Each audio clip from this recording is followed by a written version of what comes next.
तो अपने इस क्वेश्चन श्रृंखला में हम लोग आज एक महत्वपूर्ण सा क्वेश्चन करने वाले हैं। ये क्वेश्चन हम लोग जब पहला वाले चैप्टर का पीवाईक्यू कर रहे थे तो भी हमने इस क्वेश्चन को वहां पे लिखा था जहां पे हमारे पास था पृष्ठीय आवेश घनत्व को परिभाषित करने का क्वेश्चन था, और हमने आपसे कहा था कि जब हम वैद्युत विभव पढ़ेंगे तो वहां पर हम इस क्वेश्चन की चर्चा कर लेंगे। तो ये क्वेश्चन क्या कह रहा है कि एक आवेश Q है, उसे दो संकेंद्रीय खोखले गोलों पर जिनकी त्रिज्या R1 R2 है पर बांटा गया है, उनके पृष्ठ आवेश घनत्व समान है, तो उनके केंद्र पर विभव बता दो। मतलब संकेंद्रीय गोले का मतलब क्या है कि जिनका केंद्र एक ही है। एक मान लो ये वाला गोला है, एक ये वाला गोला है। जाहिर सी बात है छोटे वाले की त्रिज्या क्या हो गई R1 और बड़े वाले की त्रिज्या R2। ठीक है सर, एकदम ठीक है, कोई दिक्कत नहीं। और ये कह रहा है कि इनके पृष्ठ आवेश घनत्व यानी दोनों का जो पृष्ठीय आवेश घनत्व है सिग्मा 1 और सिग्मा 2 दोनों बराबर है। और एक आवेश है Q, इस Q आवेश को इन दोनों में पर मिला के बांटा गया है। ध्यान सुनना, ये जो Q आवेश है इसको इन दोनों पर मिला के बांटा गया है। मतलब अगर मैंने मान लिया कि यहां पर पहले वाले पर कुछ आवेश दिया है x, तो दूसरे वाले पर आवेश कितना है Q माइनस x। भाई अगर मान लो जैसे टोटल 10 कूलाम चार्ज होता तो यहां पर हमने मान लो दिया 4 कूलाम, तो इस पे कितना जाता 10 माइनस 4 यानी 6 कूलाम। तो वही बात है कि जो टोटल Q आवेश था Q में से हमने इसको दे दिया x, तो बचा कितना Q माइनस x, वो चला गया दूसरे गोले पे। क्लियर सर, एकदम क्लियर है। तो सिग्मा क्या होता है पृष्ठीय आवेश घनत्व? सर पृष्ठीय आवेश घनत्व होता है चार्ज पर यूनिट एरिया, आवेश बटा क्षेत्रफल। तो इसको आपने कितना चार्ज दिया हुआ है x, और इसका क्षेत्रफल मान लेते हैं कुछ a1 बराबर इसको दिया है q माइनस एक्स बटे में इसका क्षेत्रफल a2। अब जरा ध्यान से, गोले का क्षेत्रफल कितना होता है? सर गोले का क्षेत्रफल होता है 4 पाई आर स्क्वायर। गोले का क्षेत्रफल कितना होता है? 4 पाई are square.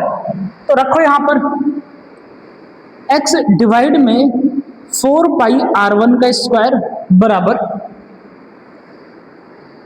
q minus x divide में 4 पाई r2 का स्क्वायर। यही हो जाएगा। 4 पाई से 4 पाई कट गया तो x बटे r1 स्क्वायर बराबर q बटे r2 स्क्वायर माइनस x बटे r2 का स्क्वायर। क्लियर?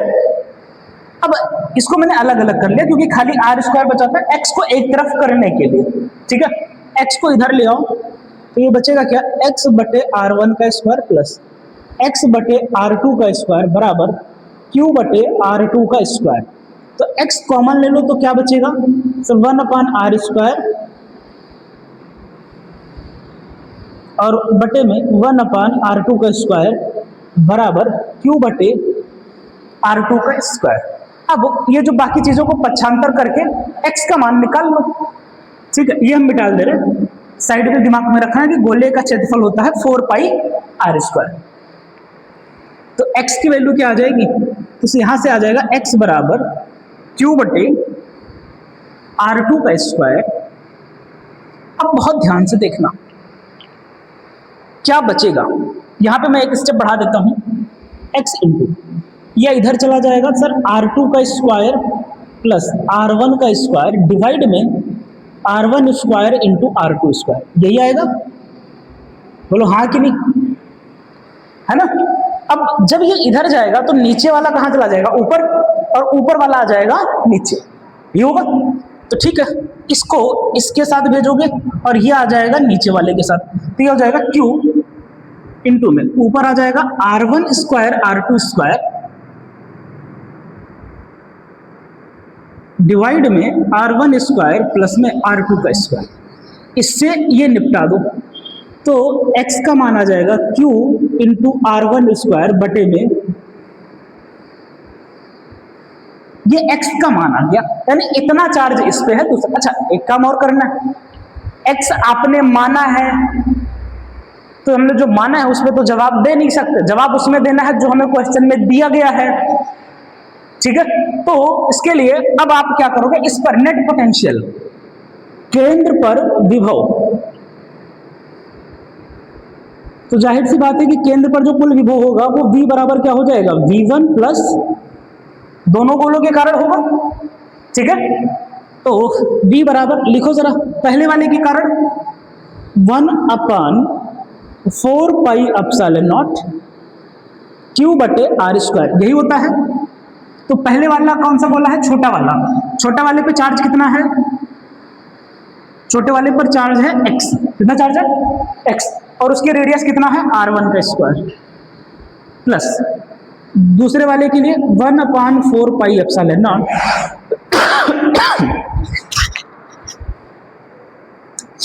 क्या हो जाएगा? q माइनस एक्स बटे r2 का स्क्वायर। अब जो है सो है, 1/4πε0 कॉमन ले लो, ठीक है। क्या बचेगा? अब मैं थोड़ा सा काम करने वाला हूं, बड़े ध्यान से सुनना। यहां पर अलग अलग करो तो x बटे r1 का स्क्वायर प्लस q बटे r2 का स्क्वायर माइनस x बटे r2 का स्क्वायर। बोलो हाँ कि नहीं? क्लियर बात है। तो v का मान कितना आ जाएगा? 1/4πε0 q बटे r2 का स्क्वायर एज इट इज रहने दो, ठीक है। कोई समस्या? प्लस x कॉमन ले लो, क्या बचेगा? 1/r1 square minus 1/r2 square, यही बचेगा। समझ पा रहे हो ना बात? मैंने पहले बोला अच्छा सवाल है, थोड़ा फोकस तो करके रहना भैया। मैं ये वाला मिटा दे रहा हूँ, ठीक है, क्योंकि थोड़ी सी कैलकुलेशन चलेगी अभी, इसलिए इसको मिटा ही दे रहे हैं। हे भगवान, देखो फिर क्या बचेगा v का मान? v बराबर 1/4πε0, इसको अंदर रहने दो, q बटे r2 का स्क्वायर प्लस x, ये क्या बचेगा? ये इधर चला जाएगा, ये इधर चला जाएगा, तो क्या बचेगा? r2 का स्क्वायर माइनस r1 का स्क्वायर बटे में r1 square into r2 square. यार फॉर्मूला गलत तो नहीं कर रहे? कुछ मुझे लग रहा है गलती कर रहे हैं यार। केंद्र पर विभव, यार स्क्वायर नहीं होता है यार, सॉरी, केंद्र पर विभव का फॉर्मूला क्या होता है? 1/4πε0 q बटे r होता है ना। और स्क्वायर तो वैद्युत क्षेत्र में होता है, ठीक है, तो स्क्वायर नहीं होगा, ये ध्यान रखना, यहां पर स्क्वायर नहीं होगा, स्क्वायर नहीं होगा, ठीक है। सोच रहा हूं क्यों गलती हो रही है। हाँ ठीक है, r1 इंटू r2 ये बचा। अब x की वैल्यू उठा के रख दो, क्योंकि x आपने माना हुआ है, q बटे r2 प्लस x की वैल्यू कितनी आई थी? q r1 स्क्वायर डिवाइड में r1 square plus r2 square. गलती तो नहीं हुई है यार कहीं पे? देख लिया जाए, एक बार चेक कर लिया जाए। नहीं यार गलती तो कहीं ना हुई है, ये इधर आके प्लस ही होना है, ठीक है, चलने दो भी। इनटू में ये है अपने पास r2 माइनस r1 डिवाइड में r1 r2। अब क्या होगा? r1 से r1 कट गया, ठीक है, तो v का मान कितना बचेगा? 1/4πε0 क्या आएगा भैया? देखो q बटे r2 प्लस, ठीक है, अंदर, अच्छा q भी कॉमन ले लो बाहर के लिए, ठीक है, q भी क्या करो? बाहर ले लो, यहां भी है, यहां भी है, यहां बचा 1/r2 प्लस, यहां पे क्या बचेगा? r1 को अंदर मल्टीप्लाई करोगे तो r1 r2 minus r1 square divide में यहां पर क्या बचेगा आपके पास? r2 भी तो कॉमन हो रहा है, जो जो कॉमन है उसको निकाल लेते हैं, ठीक है। यहां पर v बराबर आ जाएगा 1/4πε0। देखो q बटे r2 ये कॉमन है दोनों जगह, है ना, यहां भी है q बटे r2, q बटे r2 यहां भी है, कॉमन ले लो। यहां से सिर्फ क्या बचा? 1 प्लस यहां से क्या बचेगा? q r1 ब्रैकेट में बचा, अबे q तो कॉमन ले लिया यार, r2 माइनस r1 पूरे का बटा, यहां से बचेगा r1 स्क्वायर प्लस में r2 का स्क्वायर, ठीक है। तो v का मान आ जाएगा 1 डिवाइड में 4πε0 क्यू बटे R2, इसको इधर ले जाऊं तो R1 स्क्वायर प्लस में R2 का स्क्वायर प्लस ये इधर जाएगा तो हो जाएगा R1 R2 माइनस R1 का स्क्वायर, नीचे क्या बचेगा R1 स्क्वायर प्लस R2 का स्क्वायर, इससे ये कट गया। ठीक है, तो R2 यहां से दोनों से कॉमन ले लो तो V की वैल्यू क्या बचेगी, बस ज्यादा लंबा अब नहीं चलेगा, खत्म होने वाला है। देखो जरा यहां पर क्या है R2 का स्क्वायर है, यहाँ पे R1 R2 है, तो दोनों से R2 बाहर कर लो, यहां से सिर्फ क्या बचेगा R2 प्लस R1, नीचे क्या बचा है R1 स्क्वायर प्लस में R2 का स्क्वायर, इससे ये कटेगा तो नेट पोटेंशियल आ जाएगा Q R1 प्लस R2 बटे में R1 का स्क्वायर प्लस में R2 का स्क्वायर, ये उभयनिष्ठ विभव आएगा। थोड़ी सी कैलकुलेशन लंबी है, ठीक है, पर फिर भी कुछ कर नहीं सकते हैं ना, थोड़ा सा नीचे वाला दिख नहीं रहा है, इसका समस्या का समाधान कर देते हैं। ठीक है, थोड़ा सा मानना पड़ेगा यार, कैलकुलेशन है डेरिवेशन में, पर एक अच्छा सवाल है। ठीक है, और इससे पहले ये कभी पूछा भी नहीं गया है जहां तक मुझे याद आ रहा है, जब से वो तो क्वेश्चंस अब अच्छे आते हैं। एक बार पूरा का पूरा क्वेश्चन देख लो। क्वेश्चन क्या कह रहा था कि एक आवेश क्यू है, उसको दो संकेंद्रीय खोखले गोलों पर जिनकी त्रिज्या, यानी कि दोनों गोले तो हमने मिटा दिया यार, एक ऐसा गोला है छोटा सा, एक है बड़ा सा, दोनों का केंद्र सेम है, ये संकेंद्रीय। अब छोटे वाले की त्रिज्या है R1 और बड़े वाले की त्रिज्या है R2। ठीक, ऐसा है। और ये कह रहा है आगे कि आवेश Q को इन दोनों पर मिला के बांटा गया है, तो छोटे वाले को मान लो हमने दे दिया आवेश X, तो बड़े वाले के पास कितना जाएगा Q माइनस X। ठीक, आगे कह रहा है कि इनका पृष्ठीय आवेश घनत्व तो समान है, तो उनके केंद्र पर विभव की गणना करो। ठीक है, तो उसके लिए हमने क्या किया, सबसे पहले वही जो कॉन्सेप्ट हमने बोला था, जो बोला है वही करते चलो, कुछ अपना दिमाग लगाना नहीं। बोला पृष्ठीय आवेश घनत्व तो समान है, हमने कहा ठीक है, समान है तो समान कर देते हैं, सिग्मा 1 बराबर सिग्मा 2। अब पृष्ठीय आवेश घनत्व होता क्या है, आवेश बटे क्या होता है, सॉरी, आवेश बटे क्षेत्रफल, सिग्मा बराबर क्या होगा Q बटे A। तो Q का मान कितना है, पहले वाले पर X, A का मान गोले का क्षेत्रफल 4 पाई R स्क्वायर रखा यहाँ पर। ठीक है ना, 4 पाई से 4 पाई काटा, सिंप्लीफाई करके हमने X का मान निकाल लिया। ठीक, और उसके बाद केंद्र पर विभव निकालना था, V1 प्लस V2 किया, यहाँ पर ये V1, यहाँ पे ये V2। ठीक, अब 1/4 पाई एप्सिलॉन दोनों से कॉमन लिया, X बटे R1, यहाँ पे स्क्वायर नहीं होगा भैया, ध्यान देना, X बटे R1 फिर 1/4 पाई एप्सिलॉन नॉट, ये वाली चीज। ठीक है, अब ये जो माइनस था इसको हमने अलग अलग किया, 1/4 पाई एप्सिलॉन नॉट कॉमन लिया, X वाले को एक साथ लिखा। ठीक है, ये R2 माइनस R1 बटे में R1 R2, फिर X का जो मान आपने निकाला था यहाँ पर, ये वाला X का मान उठा के यहाँ रखा। ठीक, तो जब यहाँ रखा तो R1 से R1 कट गया, और Q बटे R2 यहाँ भी था, Q बटे R2 यहाँ भी था, कॉमन ले लिया। ओके, तो यहाँ से सिर्फ बचा 1 प्लस यहाँ पे क्या बचा, ऊपर R1 R2 माइनस R1, नीचे बचा R1 square plus R2 square. LCM लिया, इसको एक के साथ मल्टीप्लाई करवाया तो R1 square plus R2 square, ये अंदर भेज दिया तो R1 R2 माइनस R1 का स्क्वायर, इससे ये कैंसिल आउट हुआ। R2 यहाँ भी था, कॉमन लेके नीचे वाला काट दिया, तो ऊपर बचा सिर्फ R2 प्लस R1 और नीचे क्या बचा है R1 square plus R2 square, ये स्क्वायर में लगा हुआ है। ठीक, उसके बाद हमने क्या किया, कुछ नहीं, 1/4 pi epsilon Q R1 plus R2 और डिवाइड में क्या है R1 स्क्वायर प्लस में R2 स्क्वायर। ठीक है, अच्छा सवाल है, इसको 1 2 3 बार अपने आप करके ट्राई कर लेना। ठीक, चलो नोट डाउन करो। तो चलिए मिलते हैं अगले सवाल से। क्या कह रहा भैया, ये क्वेश्चन क्या है अपने पास, बिंदु आवेशों के निकाय की वैद्युत स्थितिज ऊर्जा से क्या तात्पर्य है। तो चलो पहले डेफिनेशन इधर लिख लेते हैं, वैद्युत स्थितिज ऊर्जा।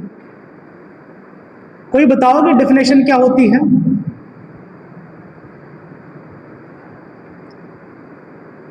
कोई भी जो बताना चाहो, क्या होती है डेफिनेशन?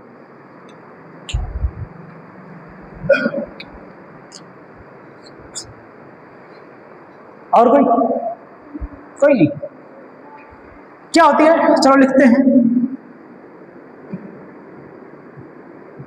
अनंत से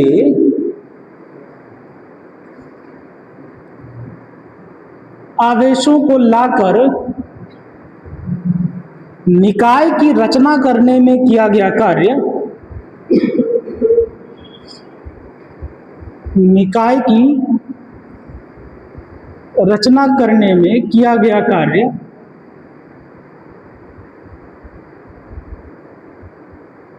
क्या कहलाता है? निकाय की वैद्युत स्थितिज ऊर्जा कहलाती है।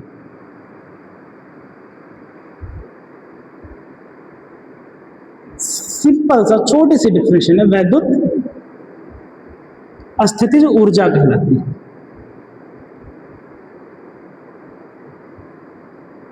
ठीक है, और किसी अगर कोई भी दो चार्ज है, ठीक है, मान लेते हैं एक चार्ज यहां पर आपने रखा है कुछ Q1, एक चार्ज यहां पर ला करके रखा है Q2, इनके बीच की दूरी है R। तो स्थितिज ऊर्जा का फार्मूला होता है Q बराबर 1/4 pi epsilon not Q1 Q2 बटे R। बशर्ते एक बात का ध्यान रहे कि जो यहाँ पर आवेश होता है वो हमेशा चिन्ह के साथ लिया जाता है। Charge is always taken with the sign. ठीक है, हमेशा आप इसको चिन्ह के साथ ले, तो प्लस है तो प्लस और माइनस है तो माइनस। अब आ जाओ दूसरा, ये न्यूमेरिकल पोर्शन क्या कह रहा है, इस वाले का भी सोल्यूशन देख लो। जो इसका न्यूमेरिकल पोर्शन है वो क्या कह रहा है कि ये हमारे पास एक आवेशों का निकाय है, यहां माइनस क्यू चार्ज है, प्लस क्यू चार्ज है, माइनस क्यू चार्ज है और प्लस क्यू चार्ज है। अब जरा ध्यान से भैया इधर देखो कितने निकाय बनेंगे यहाँ पे टोटल। ठीक है, तो आपके पास अच्छा ये वर्ग है तो ये साइड ए है, ये वाली भी ए है, तो एक निकाय तो आपके पास ये बनेगा, एक, दो, तीन, चार, पांच, टोटल 6 निकाय बने। कितने? 6 निकाय बनेंगे टोटल। तो कुल जो स्थितिज ऊर्जा आएगी U बराबर वो आ जाएगी U1 plus U2 plus U3 plus U4 plus U5 plus, clear, U1। इसको हमने नाम दे दिया नंबर 1, नंबर 2, 3, 4, 5 और ये वाला 6। ठीक है, अच्छा अब यहाँ पर एक बात ध्यान देना कि इनके बीच की तो दूरी पता है a है, लेकिन ये जो वर्ग के विकर्ण की लंबाई होती है वो कितनी होती है सर? √2a। कितनी होती है? √2a। तो अगर ये √2a है तो ये भी कितना होगा? √2a हो जाएगा। ठीक, तो आ जाओ। सो U बराबर U1। अब इस फार्मूले में इस पूरे टर्म को हम बोल दे रहे हैं, क्या बोलेंगे इस पूरे टर्म को? K बोल दे रहे हैं। ठीक है, तो इसकी वजह से आ जाएगा K। Q1 कितना है? माइनस Q और ये है प्लस Q, तो प्लस माइनस का गुणा क्या आ जाएगा? माइनस। ठीक है ना, तो Q1 इंटू Q। अच्छा चलो एक बार लिख लेते हैं, अब क्या ही जाएगा लिख लेने में, है ना। Minus Q plus Q divide में R है, R की जगह क्या लिखोगे? A plus. दूसरा वाले के लिए ठीक, यहाँ प्लस Q है, यहाँ माइनस Q है, तो माइनस Q प्लस Q बटे A। तीसरे वाले के लिए देखो, यहाँ माइनस है, यहाँ प्लस है, तो K minus Q plus Q बटे A। चौथा वाला ये वाला है, देखो ये प्लस है, ये माइनस है,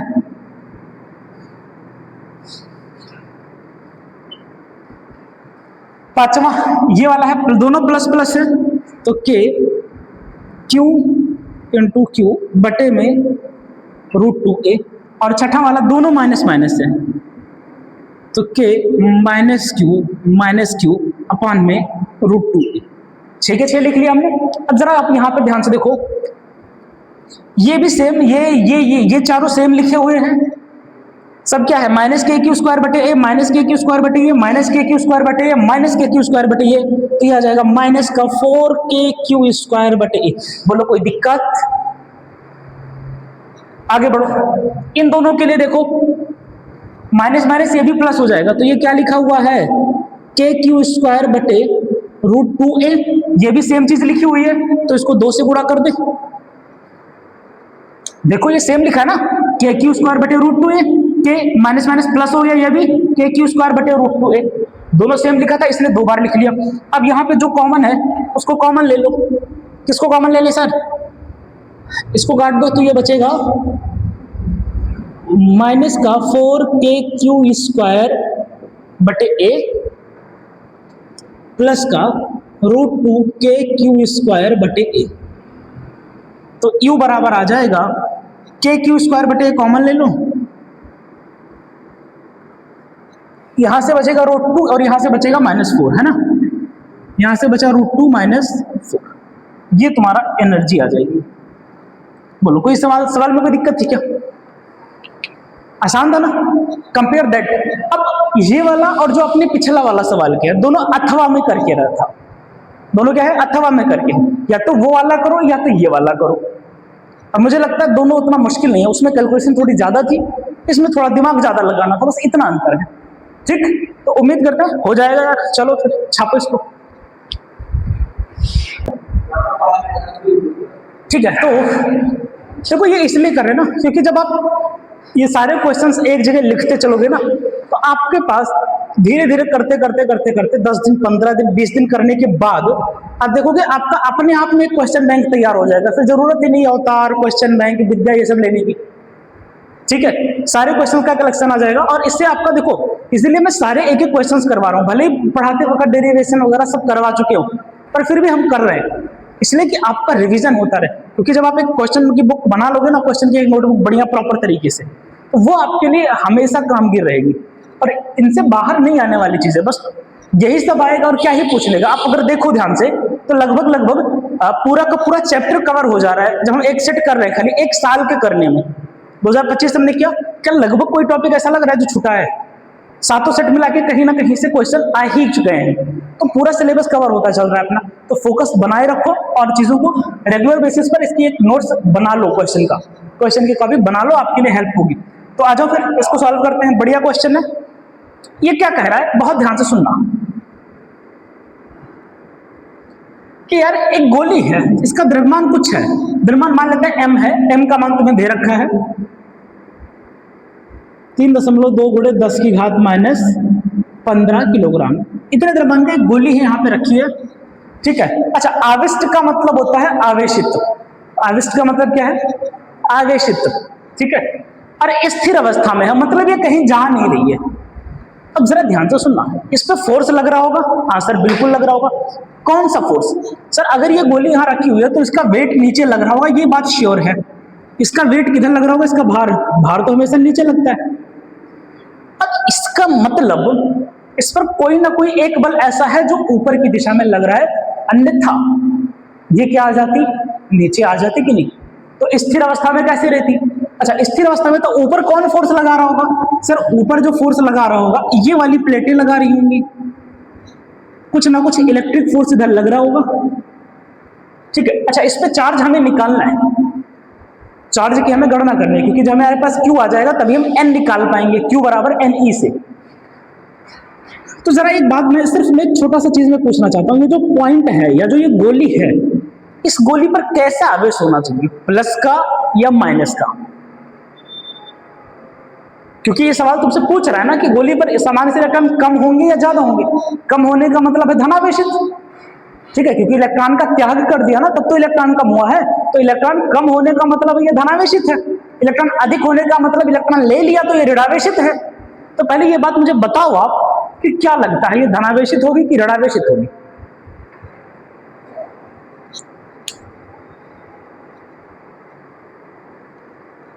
भाई खुद सोच के देखो, ये पॉजिटिव प्लेट है ना, ये ऊपर धकेल रही है, प्लस वाला क्या करेगा भैया? अगर यहां पर माइनस होता तो प्लस वाला इसको अपनी ओर खींचता ना, तो अपनी ओर खींचता तो उस पर फोर्स ऊपर लगाता या नीचे?